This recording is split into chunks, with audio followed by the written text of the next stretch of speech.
مش عايز امشي واسيب المدرسه من غير ما اقول لكم نصيحه، وفاضل اقل من شهر تقريبا على رمضان، وهنصح بحاجتين وبعد كده هنتكلم تاني، بس هما حاجتين عايز اقولهم لكم دلوقتي. رقم واحد، توب بقى خلاص. خلاص يعني رمضان على ابواب، فتوب.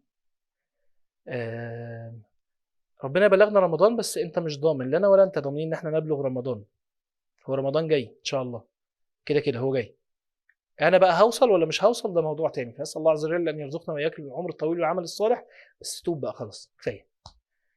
النصيحه التانيه، الفتره اللي جايه على رمضان دي فتره قصيره قوي. ودي فتره البناء والزرع، والفتره اللي الانسان المفترض ان هو بيعد نفسه عشان يدخل هذا الموسم ده ويكسب. فما ينفعش في الفتره دي ناس تستحدث ذنب جديد. من اكتر الحاجات اللي فعلا مؤلمه ان تيجي في الشهر اللي قبل رمضان وترجع لذنب انت كنت تايب منه، او تبدا ذنب جديد انت ما كنتش بتعمله.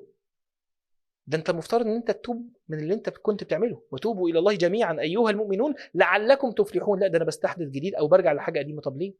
تظلمش نفسك، تظلمش نفسك وتوب. ربنا هيفرح بيك، يفرح بتوبتك. فرح ربنا يا اخي، ربنا رب يرضى عنا وعنكم. ده واحد. اتنين، مش هستنى لحد ما رمضان يجي عشان خاطر ابدا في العباده. لو انت محتاج ان انت تثبت اكتر، لو انت مش ثابت في عبادات كتير او مش ثابت في عبادات اصلا، ابدا من دلوقتي.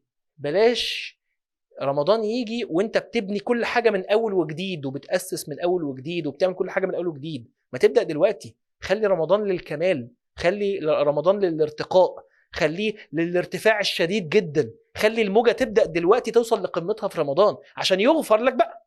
عايزين نبدا نعمل حاجه مختلفه عن اللي عملناها قبل كده، ما احنا التغيرات بتاعنا محتاج ان هو يتحسن شويه، فابدا دلوقتي. صلواتنا ننتظم فيها دلوقتي، الصيام بتاعنا نبدا لو مقصرين فيه نبدا. قراءه القران، الورد من النهارده لغايه ما رمضان يجي ما يتسابش، ويزيد جدا جدا في رمضان. وبعد رمضان هكمل فيه لحد ما اقابل ربنا سبحانه وتعالى. اذكار الصباح، اذكار المساء، الصدقات، الدعاء، الاستغفار، الذكر. ابدا اسس من دلوقتي كم من العبادات يخليك فعلا تحط اساس العبادات اللي انت عايز بعد كده لما توصل لرمضان. مش بس ان انت تعملها وتثبت عليها، تنطلق فيها وترتفع بيها من بداية رمضان ومن اول يوم. تطرقش الباب اول يوم، ادخل عشان لما الدنيا تنور ورمضان يجي وتكون كله يختلف من حواليك، تكون انت اصلا في نص البركة، فترتفع لأعلى قمة. مش تكون على اطراف ولسه داخل.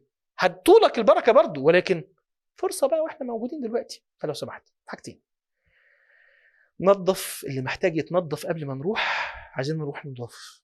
2، زين وابني وأسس قبل ما نوصل، عشان ما نروح هناك رمضان يا رب يبلغنا رمضان نكبر ونعلي، مش نبني ساعتها.